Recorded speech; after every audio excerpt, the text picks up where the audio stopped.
It's a day like any other. Detective Darren Cook is sitting in the office, filing out paperwork. There's always more paperwork. But a call comes in. Murder scene. Woman being stabbed to death. They think the husband did it. In fact, they need someone down there to have a look.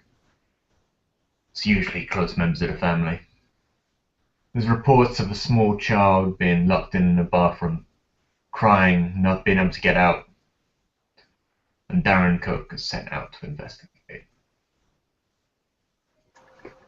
Alright, he puts down the phone, grabs his pack of cigarettes that he's suddenly acquired, and is heading toward the crime scene. He just hops in his car. However long it takes him to actually travel there. Traveling at the speed of plot, he arrives at the crime scene. Yep. Yellow tape is already outside. A number of people are kind of trying to look around, trying to be nosy bastards, effectively. You can see one woman outside, just sitting on the doorstep, crying. Officers are talking to her. And a policeman in blue walks up to you. Sorry, sir, you're not allowed forward. He shows the badge. Ah, sure. We've been waiting for you. No, my bad. Traffic was suck. Do you want to go inside first, or do you want to talk to Marjorie over there? She seems quite chucked up. Let me talk to her first. Hopefully we'll be able to get some info. Okay. You see a woman just sitting there, her hair back in dreads, tears streaming down her eyes. He actually would have stopped and gotten like 2 cups of coffee, and like he actually pulls one out of like his holder and like offers it to her. She starts to hold it, and it's just sniffling, and yeah, it seems like quite a state. Goes, "How you doing, ma'am? My name is Detective Darren Cook, and I hear there's some stuff going on in there." I told her to leave him. She should have left him. This wouldn't have happened had she listened to me. So, can you tell me what went on? And he actually turns on the recording of his glasses. So he's basically going to get her testimony in the shades. She describes how she was in the kitchen just cooking, and then how the screaming began, how the argument began, how it had often been arguments recently, more and more, and how then the argument turned from just yelling, from the normal shouting and abuse, to screams. There was a describes how she heard a pleading in the air, begging, and then there were just screams. And based on what you heard, she was screaming at him still? Yeah. He was yelling at her, and then I heard his car go, but I was too scared to leave the house. You heard a I car? called you guys. Oh, you heard him drive away? Yeah. Okay, well, it's okay, ma'am. And he kind of whistles for, or he kind of calls over EMTs to kind of look at her, check her out, make sure she's okay. They start having a look at her. She seems physically fine. She's just really shook up. Yeah. He produces a business card, hands it to her. He goes, "If you remember anything else, ma'am, okay, anything, please feel free to call, okay?" Thank you. The house in front of you is kind of like a one-story. It's got quite a nice lawn, but the entire neighborhood's a bit run down. Mm-hmm.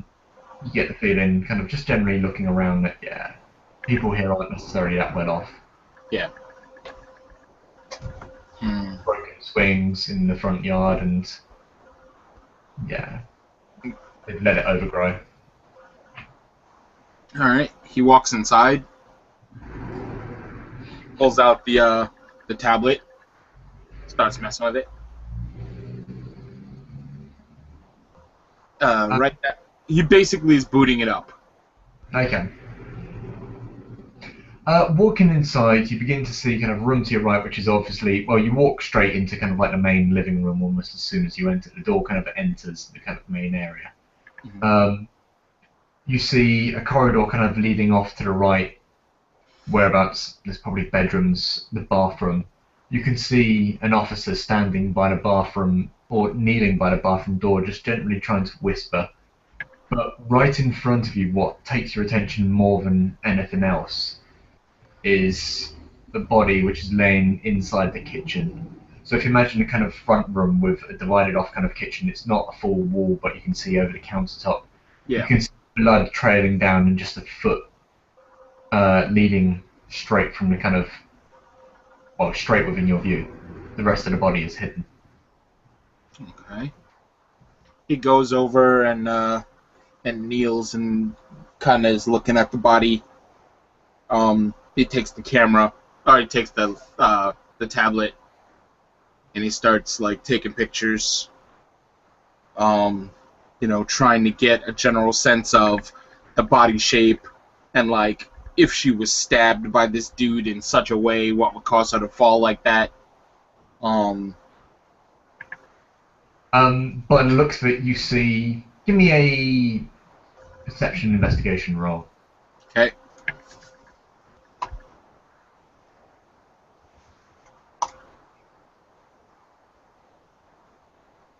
I'm gonna spend a willpower point because I really want a success on this.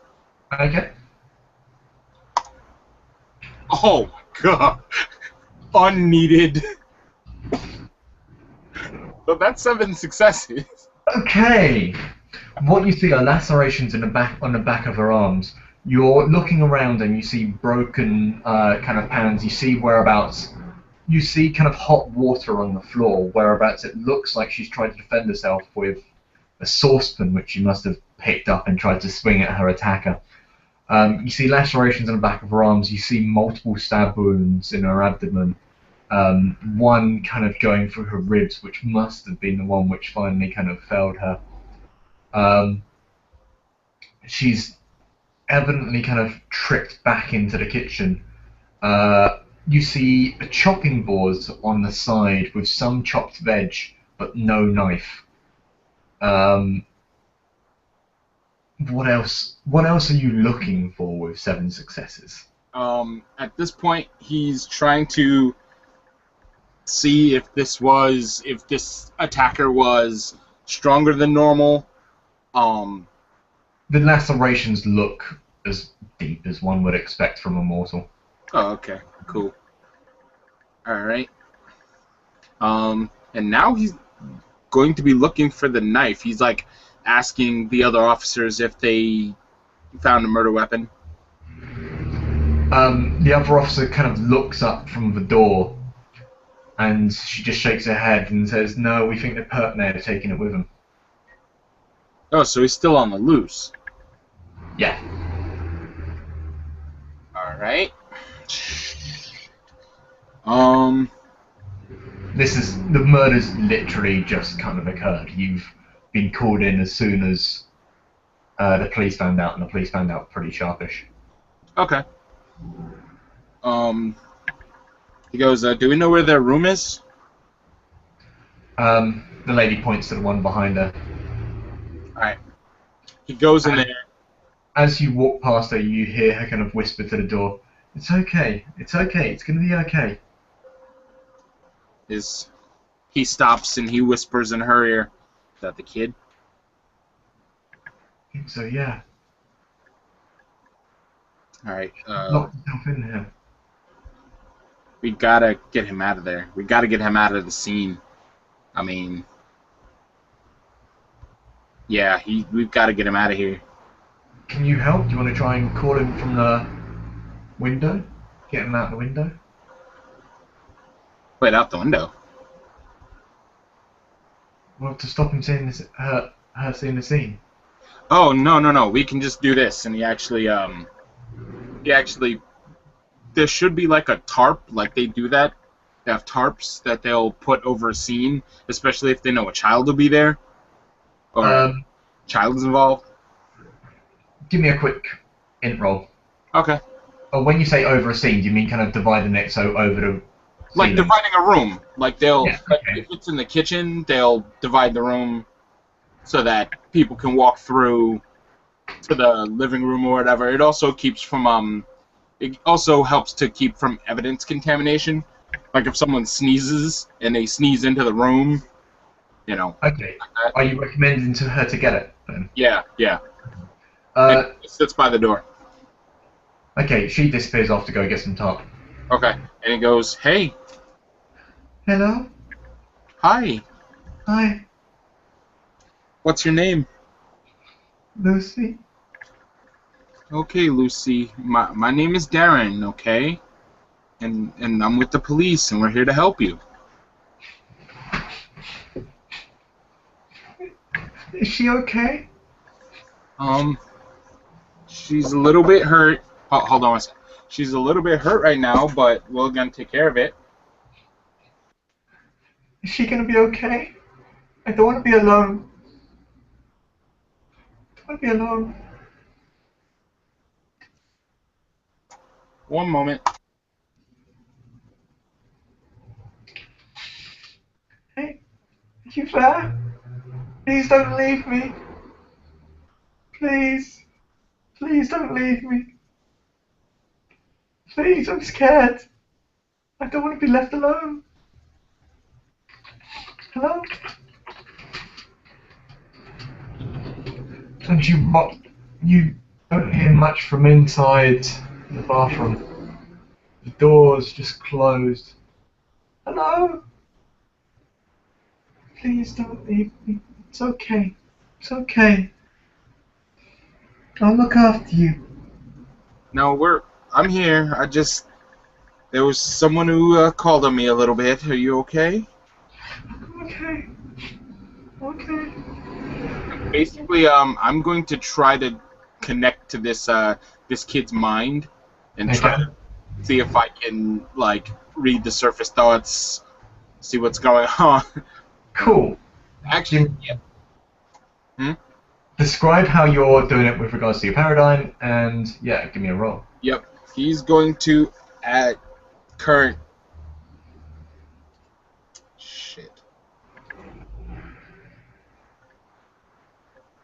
As he starts to type into his computer, basically what he starts to see in front of him are like these weird fractal images, like through the glasses, and what he sees is like this wire, almost this tether.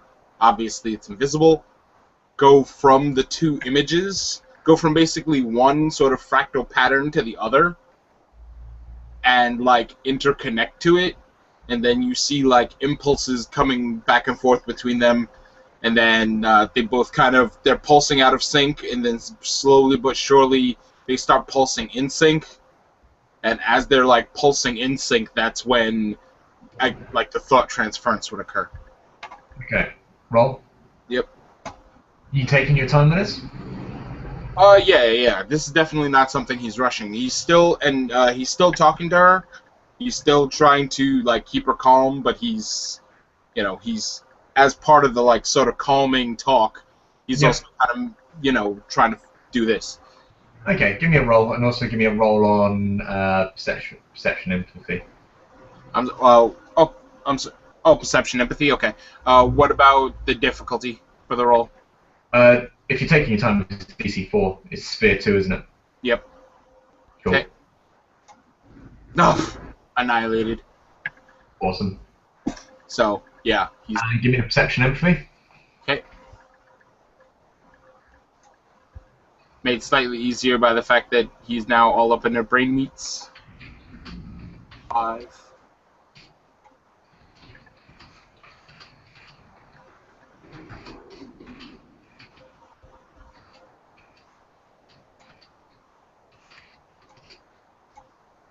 So, a success. You don't get much. Apparently, you're quite dead with regards to kind of getting much from people. You get a kind of concept of fear. But from the mind link, you get this perception of absolute loneliness. You get obviously sadness. She's really upset. She's broken. But she seems comfortable with you. You also get this kind of feeling of comfort when she hears your voice. Kind of waves of this, and just like, hello? What I need, okay, what I need for you to do is, as soon as the other officer comes back, we're gonna go ahead and take you out of the room, okay? Okay. We need to get you to some place where the EMTs and stuff can check on you. Gotta make sure you're healthy, all right? Okay. All right. But I'm right here, and I'm not going anywhere. Okay. Will you be my friend? Yes, definitely. Definitely be your friend. Did you, What's my friend's name? Oh, Darren. Mr. Bobo says that's a nice name. Mr. Bobo? Mr. Bobo, he's my bear. Oh, you have a bear. That's cool. I used to have a bear when I was younger. His name was Cuddles. Oh. Mr. Bobo says that's a silly name. It is a silly name, but I was a silly kid, so it's all good. Mm. So what else does Mr. Bobo tell you? Mr. Bobo tells me that it's going to be okay. Yeah, it will. It definitely will. He's going to activate Prime Sight and look through the door. Yep. Just in case. Okay. He just goes to his glasses, and because this is all stuff. I'm not sure if you can look through the door with Prime Sight. Can you? You can separate the door out from. You can Or you basically can look through the latch. separate the door from what's behind it. Okay. It's it's still like squinting. Yeah. Like you have to like look through it carefully. But he could actually, what he could do is try to look into like the life pattern and then switch from the sort of life prime pattern to another, Give me a roll. Yep. But for right now, he's just trying to look directly through the door.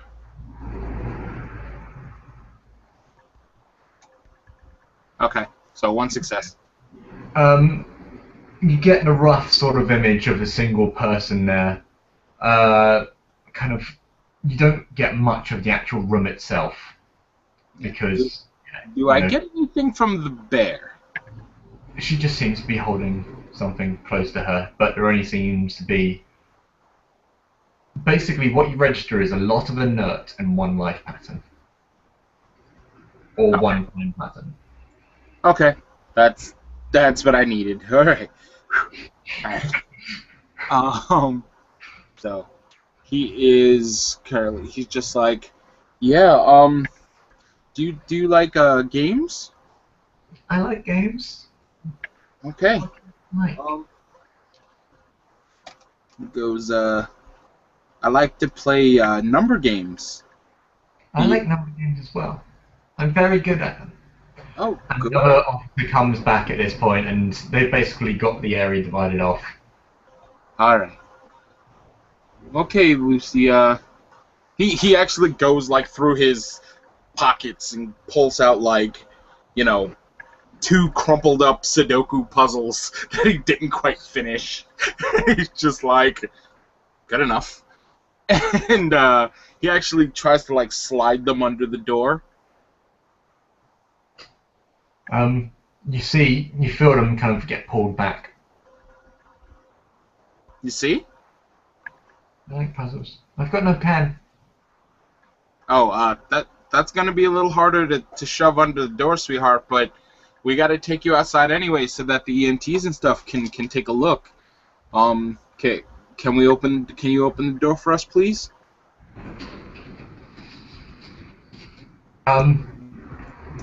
Seems quite nervous about it. And then you hear the door unlock, and you see this small girl with her hair kind of cut short, clutching this bear. You see a couple kind of. You see she seems to have had a broken nose at one point and a couple of scars across her face.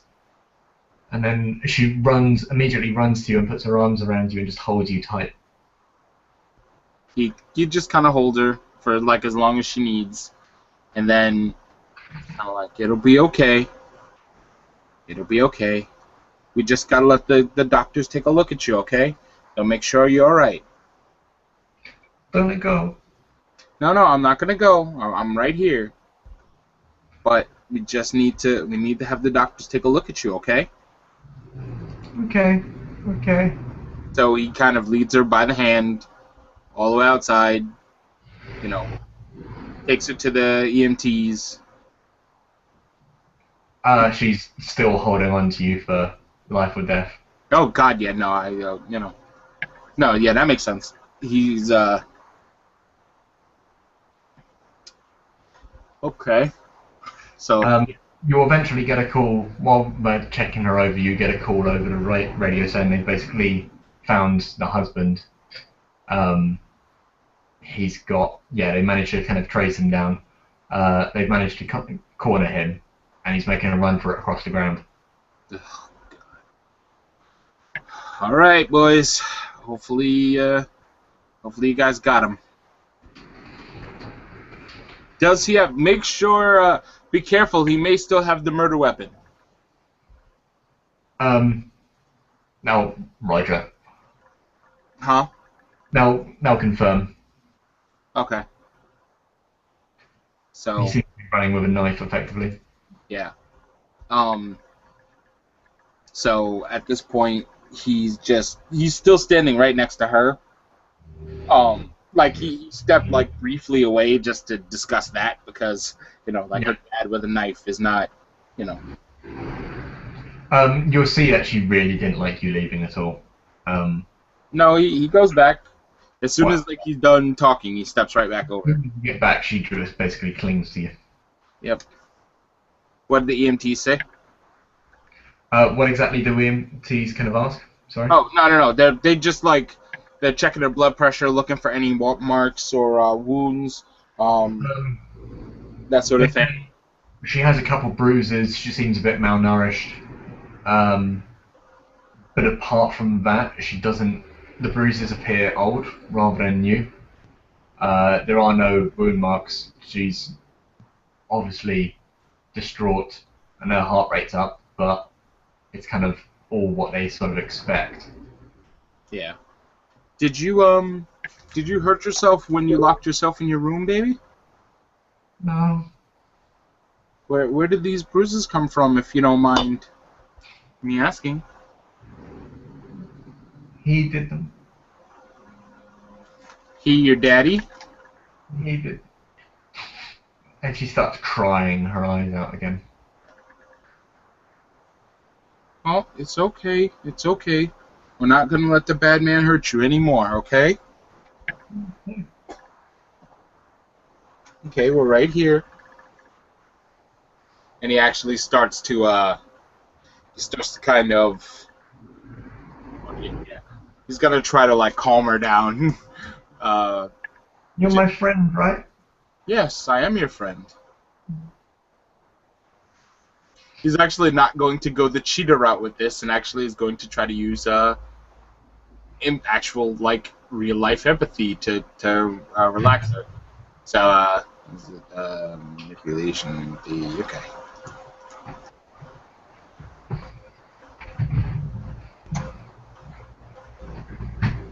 One success.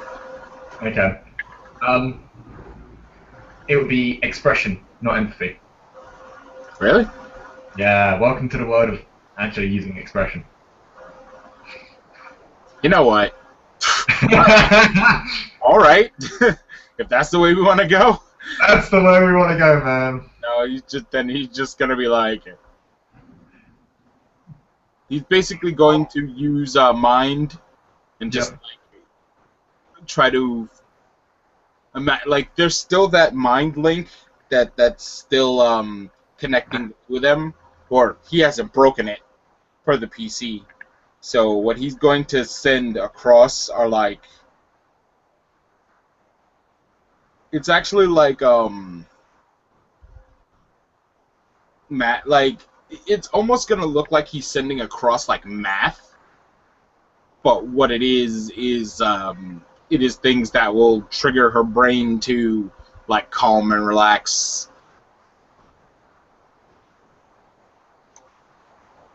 Yep, I think I nailed that.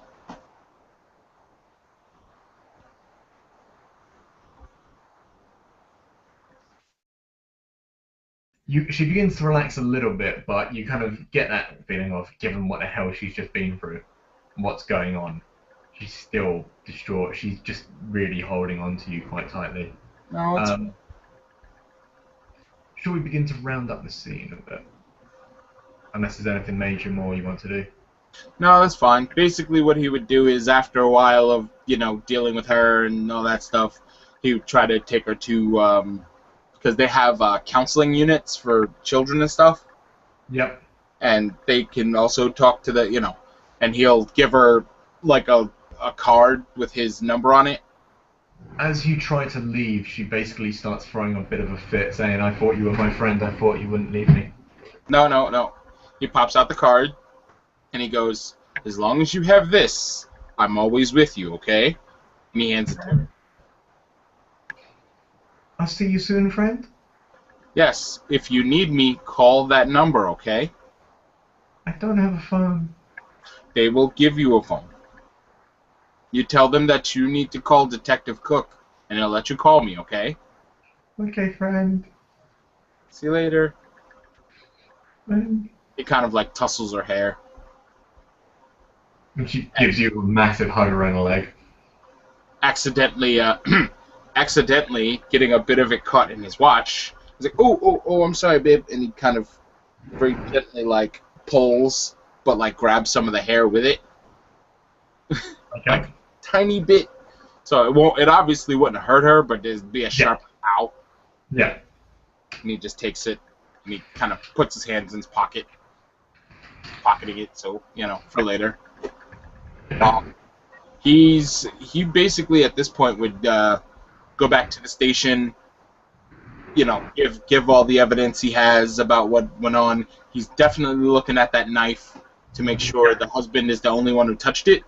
But once that information's gone through, yeah, it's open and shut. He's not gonna. Okay. Yeah, about 10 minutes after you leave, you'll get a phone call from a little girl. But kind of, yeah, after forensics gets back to you, it's the woman's blood, it's the man's fingerprints. He's basically pleading, emotional stress. She apparently was planning to leave him. And, yeah. All right, what I need you... Oh, okay, well, forensics wouldn't be able to handle this. What he actually does immediately after he gets off the phone with forensics... Yep. ...is he calls the child specialist that he left her with. Yep. And he says, like, he can't exactly explain the details, but she may need a more permanent home, he would like her placed with a family in this general area, if possible. And he basically puts the family right by... It's one of the families, like, right in his neighborhood. Yep. So he can always, like, kind of wander in and check on her. Okay. Cool. And we'll end the scene there. All right, cool.